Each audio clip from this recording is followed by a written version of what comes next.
सभी साथियों को नमस्कार। 12/091 से रिलेटेड एक बड़ी महत्वपूर्ण सूचना। 12/091 अभ्यर्थियों में से 391 अभ्यर्थी अपॉइंटमेंट पा चुके हैं। क्या है मैटर, इस पर चर्चा करेंगे ही। साथ ही 12/091 रिलेटेड मैटर पर शासन वास्तव में क्या कर चुका है और क्या करने वाला है, क्या है मैटर, पूरा सिनेरियो पूरी तरह से स्पष्ट होने वाला है। और आपको मैं बता दूं, पुनः दोहरा दूं, तो बनाने का उद्देश्य यही होता है कि अगर कहीं से कोई भी भ्रामक खबरें आती हैं तो कम से कम मैं जितना कर सकता हूं उन भ्रामक खबरों से आपको अलर्ट रखूं।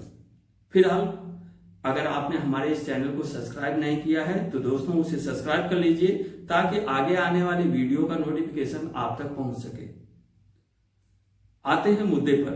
12/091 भर्ती मैटर पर जब सुप्रीम कोर्ट का आदेश हुआ था और उस आदेश के अनुपालन पर राज्य सरकार द्वारा जब ज्ञापन जारी किया गया था, यानी 2016 पर, उस समय तक 64,257 पदों पर भर्ती पूर्ण कर ली गई थी। ये उस समय का डाटा है। 12/091 से रिलेटेड जो सबसे बड़ा प्रश्न आता है और अभी तक बहुत से लोगों ने अलग अलग तरीके से बताया, मैं अपना तरीका नहीं बता रहा हूं और एक चीज आपको यहां क्लियर किए दे रहा हूं कि 12/091 मैटर पर जो अभी चीजें आपके सामने आने वाली हैं, शासन उन्हीं चीजों को आगे आगे दोहराएगा। और ये नहीं है कि मैंने कोई प्रिडिक्शन किया है, ये तथ्यपरक है, क्योंकि शासन ने पूर्व में वो प्रक्रियाएं अपनाई हैं और जो प्रक्रियाएं अपनाई हैं उनसे इतर जाके कोई दूसरी प्रक्रिया नहीं अपनाने वाला। और यह भी सत्य है कि 12/091 भर्ती मैटर पर शासन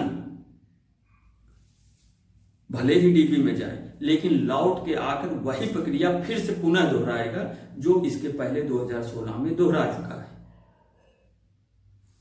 जो प्रत्यावेदनों की बात होती है ना, जब प्रत्यावेदन लिए गए थे उस समय 75,612 प्रत्यावेदन परिषद में आए थे और जो अभ्यर्थियों ने प्रत्यावेदन दिए थे उन प्रत्यावेदनों पर उनके टीटी के अनुक्रमांक के आधार पर SCRT से प्राप्त उपलब्ध कराए गए मास्टर डाटा पर उनके अनुक्रमांक के आधार पर सर्च कर ऐसे 12,091 अभ्यर्थियों को अलग किया गया था जो योग्य पाए गए थे। उनका किसी न किसी जनपद में, यानी एक से अधिक जनपदों पर तत्समय जारी कटऑफ से अधिक मार्क था और उन्हीं मार्क्स के आधार पर उनको अपॉइंटमेंट देने की बात की गई थी। एक महत्वपूर्ण सूचना, इसको यहीं पर नोट कर लीजिए कि उस समय 12/091 के संदर्भ में जो शासन का व्यू था वही व्यू आज भी काम आएगा।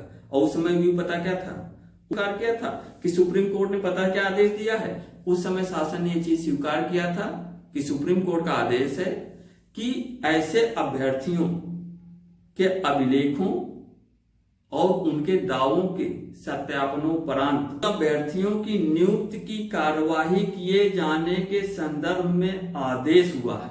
आदेश के अनुपालन के संदर्भ में जनपद स्तर पर रिक्त पदों के सापेक्ष काउंसलिंग कराई जानी सुनिश्चित की गई है। पूरी तरह से स्पष्ट धीरे धीरे इसीलिए बोल दिया है ताकि उसको आप समझ लीजिए। ये शासन की मंशा थी और शासन की मंशा गलत तो थी नहीं। शासन की मंशा यही थी कि मेरे द्वारा जो एक्सेल फॉर्मेट से जो डाटा मैंने अलग किया है उस डाटा के आधार पर अभ्यर्थी ऐसे पाए गए हैं जो एक जनपद से अधिक जनपदों पर तत्समय कट ऑफ से ऊपर थे और उनके दावों की पुष्टि हेतु उनके अभिलेखों के सत्यापनोपरांत जनपद स्तर पर काउंसलिंग की कार्यवाही करना है ताकि उनको अपॉइंटमेंट दिया जा सके। लेकिन इसी प्रक्रिया के बाद सभी जनपदों को 5 बिंदुओं पर रिमार्क सौंपा गया था और वो रिमार्क क्या था उस पर हम बात करने वाला था। पहला रिमार्क ये था कि ऐसे अभ्यर्थियों की सूची जो काउंसलिंग में उपस्थित नहीं हुए। दूसरा, ऐसे अभ्यर्थियों की सूची जो उपस्थित तो हुए लेकिन उनका अभ्यर्थन निरस्त था। तीसरा, उपस्थित किंतु अंतिम रूप से चयन नहीं हुआ। चौथा, उपस्थित चयनित लेकिन उनको नियुक्ति पत्र नहीं मिला। और पांचवा, उपस्थित हुए, काउंसलिंग कराई, चयन हुआ और नियुक्ति पा गए। अब यहां वो चीज आती है निकलकर जो मैंने शुरू पर ही आपको बताई। जब ये पूरा डाटा गया तो उसमें पता ये लगा कि 12,091 अभ्यर्थी जो लिस्ट है, उस लिस्ट में 391 अभ्यर्थी ऑलरेडी अपॉइंटमेंट पा चुके हैं, वो किसी न किसी जनपद पर। अभी तक जितना भी प्रकरण पर हम लोगों ने चर्चा किया उससे 3 चीजें स्पष्ट हो गई। पहली चीज ये कि ये कोई आदेश हवाई नहीं है, जो अभी तक बहुत तेरे लोग अलग अलग तरीके से अपना व्यू रखते थे। आपने देखा होगा जो मैंने इंसेक्ट में आदेश और आदेश से संबंधित विज्ञप्तियां जो प्रकाशित हुई समय समय पर, उनको मैंने वहां दिखाया। आपको समझ चुके होंगे कि ये आदेश के पीछे शासन द्वारा कौन कौन सी प्रक्रिया पूर्व में अपनाई गई है, और अगर पूर्व में अपनाई गई और उसके बाद उन चीजों का कंप्लायंस नहीं हुआ, ऑर्डर बीच में ही फाइनल ऑर्डर आ गया और उसके बाद भर्ती प्रक्रिया आगे गतिमान नहीं हुई, और अब चूंकि पुनः उस तरीके का आदेश आया है, तो अब जब भी आगे की कार्यवाही होगी तो ये चीजें वहीं से फिर से शुरू होंगी, और यही एक तथ्य परक प्रक्रिया भी होगी। उनको पूरी चीजें की जांच पड़ताल होगी और इसी आधार पर अभी भी जो लोगों के ये प्रश्न है कि हमारा उसमें नहीं है और बहुत से लोगों का है, तो उसमें ये चीजें विचार करने योग्य होंगी कि आखिरकार है, उसमें है, निश्चित रूप से है। ऐसे लोग होंगे, मैं दावा नहीं करता हूं कि ऐसे लोग नहीं होंगे, लेकिन ये भी है कि हम शायद ही कोई ऐसा व्यक्ति हो जिन्होंने 75 जिलों पर फॉर्म डाले हो। बहुत कम ऐसे लोग थे।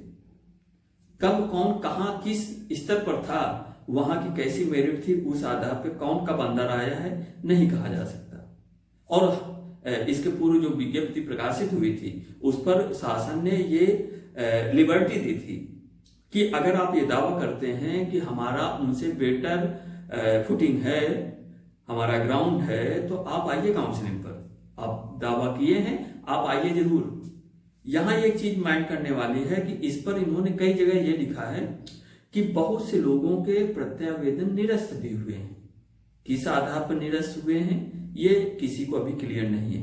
हो सकता है जब चूंकि प्रत्यावेदन के डाटा के आधार पर वहां से ये लिस्ट बनाई गई है, तो ऐसे कुछ लोगों के जिनके अभ्यर्थन या तो समय, उसका सबसे बड़ा रीजन यही हो सकता है कि परिषद पर आपका प्रत्यावेदन समय से न पहुंचा हो या डिले हुआ हो। दूसरा ये हो सकता है कि पहुंच भी गया हो, लेकिन इतना बड़ा अंबार 75,600 समथिंग प्रत्यावेदन, इनको कितना उन्होंने संभाला होगा इस पर तो बड़ा डाउट है। और हो सकता है वहां से कुछ मिसिंग हुए हों, इधर उधर हो गए हों, तो उस आधार पर अब चूंकि मिसिंग हो जाएगा, इधर उधर हो जाएगा, तो हो सकता है कि संबंधित जनपद पर अभ्यर्थन हमारा वहां शो न किया हो। तो ऐसी बहुत सी चीजें हो सकती हैं। लेकिन अगर अभ्यर्थन नहीं शो किया, प्रत्यावेदन पर नहीं शो किया, लेकिन अगर आपका वहां पर फॉर्म है संबंधित जनपद पर, तो कोई बड़ा इशू नहीं है। उस जनपद के जो हमारा फॉर्म होगा उसकी फोटोकॉपी के आधार पर हम वहां अपने दावों को वहां पहुंच सकते हैं सत्यापन हेतु। दोस्तों, ये एक ऐसी सूचना थी जो मुझे लगा कि इससे बहुत सी चीजें स्पष्ट हो जाएंगी। आपके सामने मैंने इसे रखा और आगे भी रखता रहूंगा अगर कोई हमको महत्वपूर्ण जानकारी मिलती है। फिलहाल अपने वीडियो को यही देते हैं विराम। वीडियो भला ही थोड़ा लंबा हो गया है, लेकिन अगर आप अंत तक पहुंच चुके होंगे तो आप सभी के लिए हमारी बहुत बहुत शुभकामनाएं। मिलते हैं नेक्स्ट अपडेट के साथ।